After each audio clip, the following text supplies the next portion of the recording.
So, my next guest on Chat with Anju, Season 2, Episode 5, is a young Indian businesswoman raised in the UK. She built a career in consulting and, of course, has 10 years of strategy experience. She follows her family tradition currently since 2019. She left her career in consulting and has joined her family's share of a 113-year-old business in Mumbai, the second generation of the Advani women to lead the business. Let me introduce and welcome Tanya Advani. Welcome. Thank you. Thanks so much. Thank you for taking the time and being here. Thank you for picking me to be part of this. It's, I mean, I don't really see myself as an inspiring woman, to be honest, but it's really lovely that you thought that I was. So, I mean, we'll see what we get out of this, and hopefully we can inspire some other women as well. You too. And of course, I know you since a long time. We've had some great moments together. Yes, we've had a lot of fun times together. So clear, because I know exactly what I want to ask you and what I want to get out of you. So you were informed, of course, you knew at a young age that you had to take over your family's business because that was the tradition. And of course, since 2019, you have kind of really gone into that space. Can you share the emotions, the responsibilities, the challenges, the changes that you went through because of that? I feel very, very lucky that I have a family business and that I have that level of security, because so many people my age, you know, they have to pick their careers and they have to like really start from the bottom up. But with me, because I have a family business, it was sort of like expected that I would go in and take it over because I'm the eldest of like my siblings. And I had this career in London. I was born and raised like just outside of London. I was a consultant there. My whole entire adult career was there, over 10 years of experience. And then I came to Mumbai. My aunt, who was running my family share of my family business, said she wanted to retire. And I always knew that I had to do it. But in that moment, I was like, but I have my life in London now. And I was working in a career that I really loved in London. I was in the process of buying a house, and I was in this relationship with someone that wasn't in India. So it was just like this really tough time for me. And I was like, there's just too much change going on. At first I was really angry. And I know that makes me sound like this spoiled brat, because I've literally been like handed a business, right? But the thing was, is that it wasn't my choice. I had just happened to be born into this family. I was angry because everyone gets to pick what they want to do with their life, and I couldn't. So I started off being angry, and then now I'm actually just really happy and really thankful. And my responsibilities now on the board of directors, and that was super scary at first. And my feelings around that was very anxious.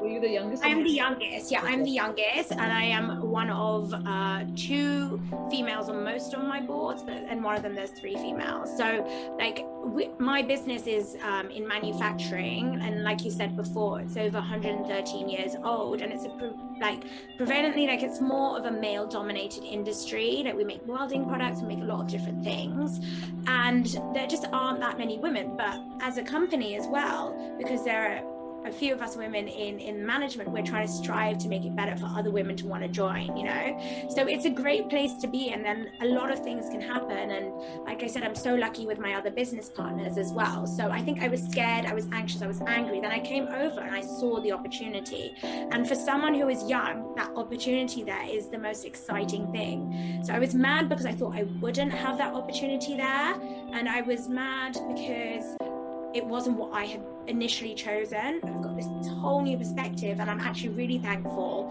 I'm super lucky, and I found my opportunities where I can grow as a human being, and maybe hopefully, like fingers crossed, hopefully help my business grow too.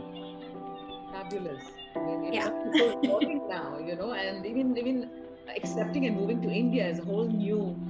Oh my gosh, like every day, like I don't think like I'm perfect at all, but like it's such a big culture shock from coming from like the West, where you're like encouraged to say like how you think and how you feel about things, to like India, where there's this big hierarchy system, and you don't really know. Like sometimes I say the wrong things, sometimes I say the right things, but I'm just trying to learn the culture, because like I said, I grew up in the West, and even though my skin is of an Indian person, I'm very much an outsider, especially because I don't speak Hindi. Yeah. And just the way that I've been taught to conduct myself in the business environment is very different to how things are done in India. So there's a lot of adapting that I need to do, and I'm learning from my colleagues every single day, and I'm just really thankful that they're so open and they're willing to like help me learn, and you know, that we work really well together and bounce off ideas off each other, and I'm just really lucky, to be honest.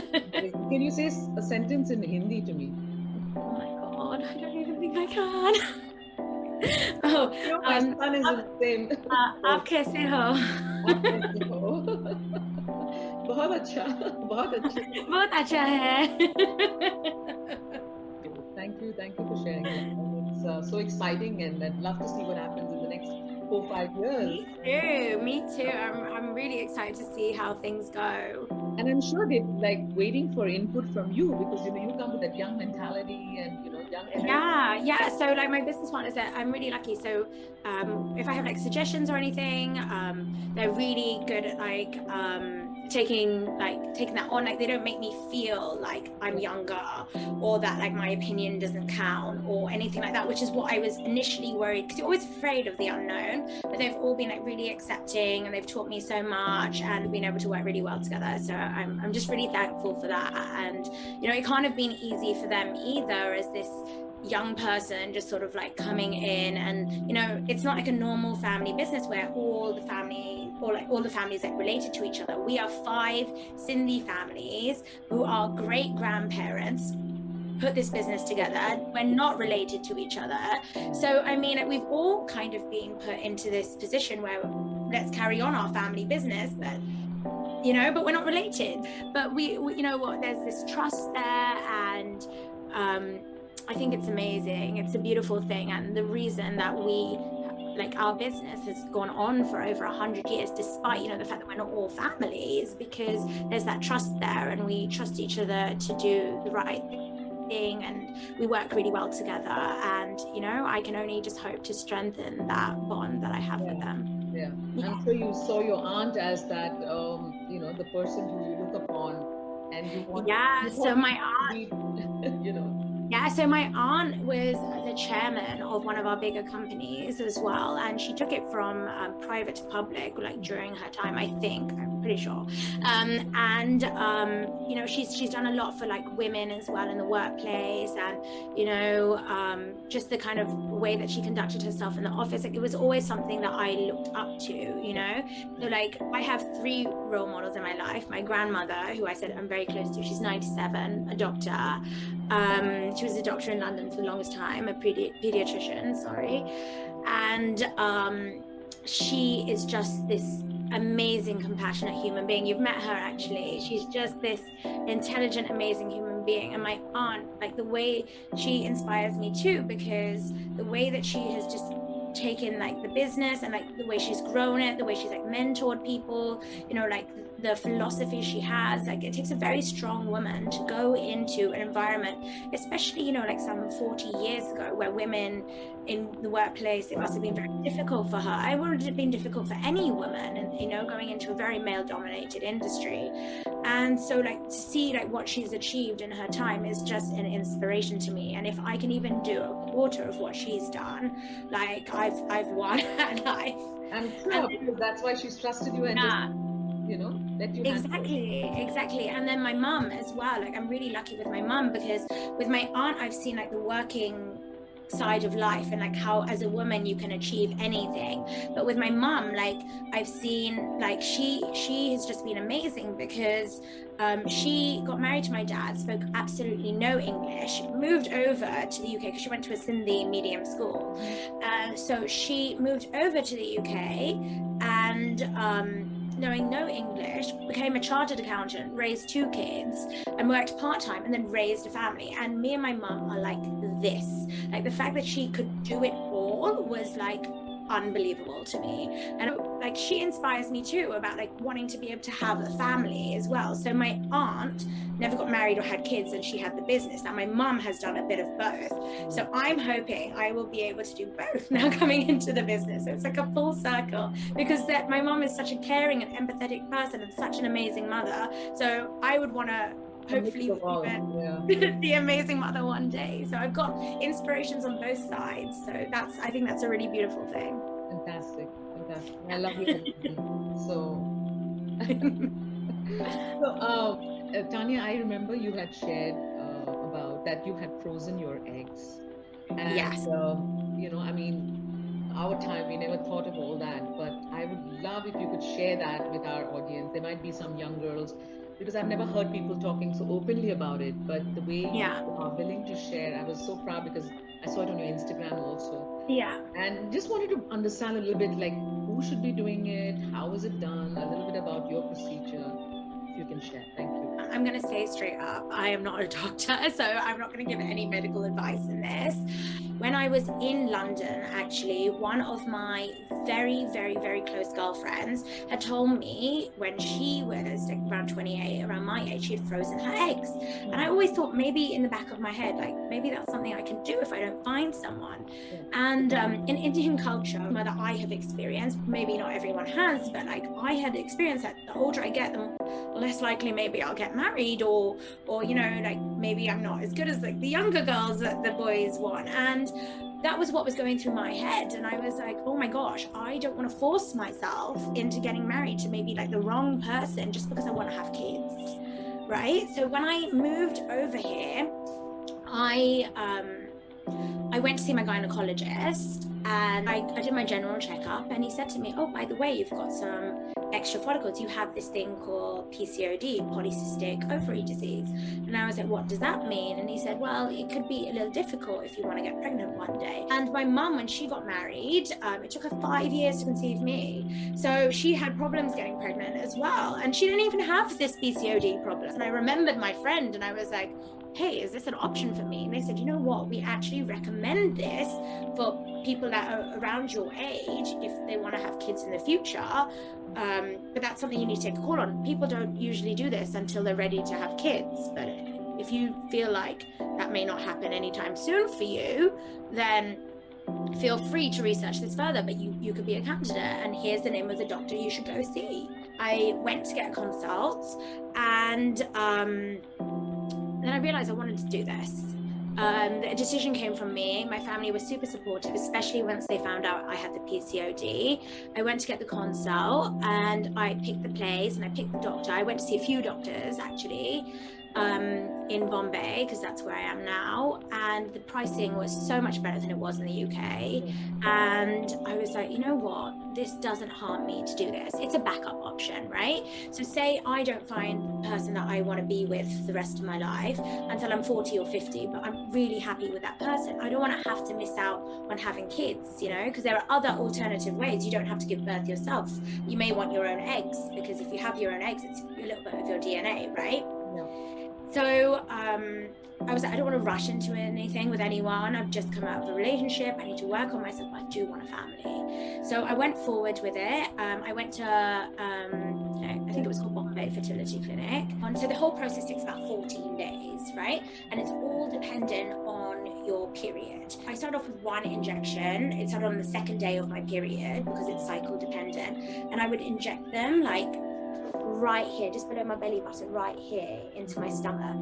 And so I do one per day. I do one injection per day, and then it would lead up to 3 injections per day, 2 days before the procedure. They gave me some local anesthetic, and then I went into surgery. The surgery took 15 to 20 minutes, and then they got put into 4 straws of 5, or 3 straws of 5 eggs, and then a 4th straw of 6 eggs, because there were 21 eggs ready for IVF.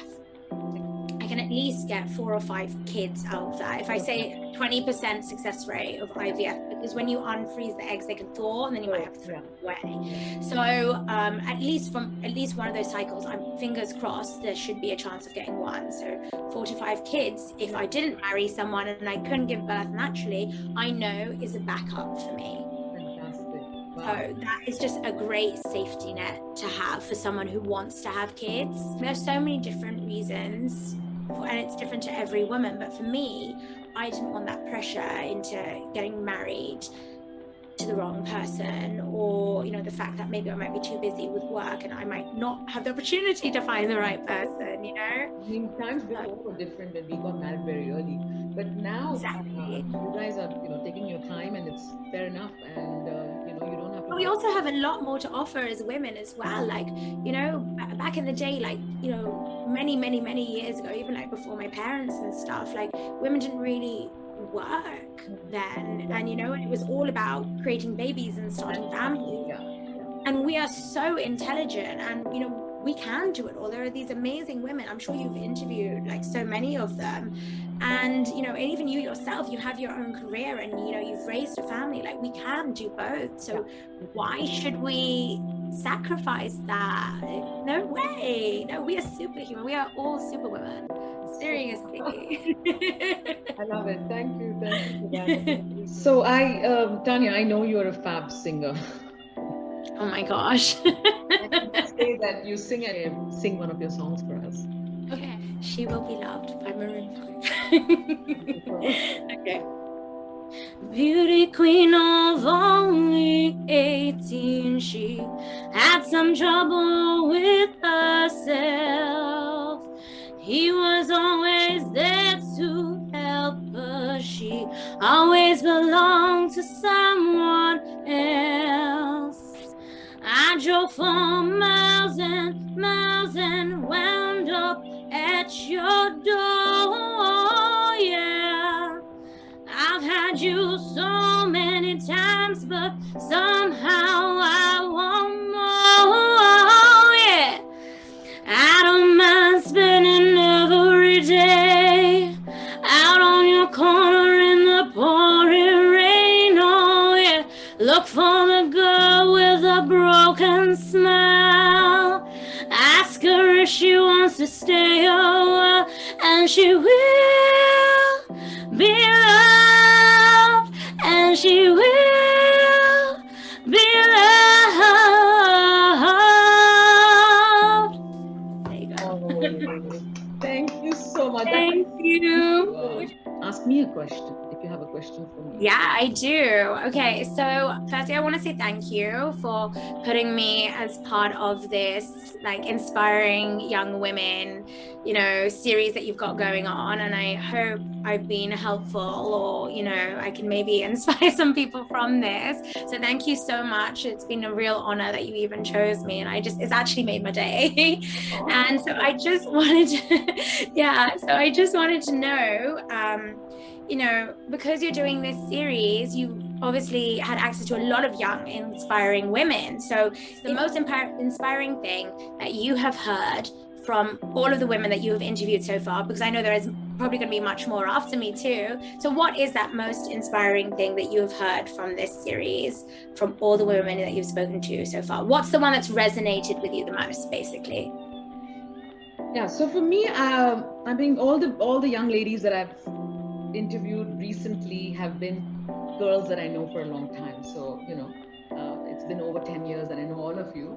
So obviously I've seen your journey. So I think one thing that I really take away is you got to love what you do. Yeah. So if you don't love what you do, I don't think you can be in that zone, in that, the flow of purpose. And the second thing is the discipline. So among all of you, I see you have to love, like for you example, you went and you had that special time in that, yoga place, and just to kind of regenerate and come out of what you're going to be handling in future. And, even for Priyanka, for example, she loves her fitness, and she got into that, and then she loves. Yeah. So I think any field, when you put, you know what you want, and when you put in that discipline, because without discipline you can't be where you are. Like for example, in what I'm doing right now, I didn't do what I did at that, when I was younger. I was doing different things. I had a store, I was doing different designers, but that was not my area. I don't know why. I mean, I love, I could influence a lot of people in their clothing, in their jewelry, because that's what I was doing. But I love what I'm doing now in the last 2 years. So I think when you love what you want to do and then you do it with discipline, with commitment and because you love it, right? And you want to do it right. I look We're like forward to it. perfectionists. I am anyway. I'm just like, oh my God, I love this. But we can make it even better if we, I feel like when you love something and it's so exciting to you, you just want to do it all the time. And you want to be at your best. Exactly. That's the true self. Exactly. So Exactly. And anyway, yeah. thank you for this, and just want to say I can't wait to see you soon. Thank you. Can't wait Lots to see you of soon too. Come to Bombay, yeah, please, or I I might will. come to Dubai. Thank you so much, Anju Auntie, for Lots this and lots of love. opportunity. Lots of love. Mwah. Bye.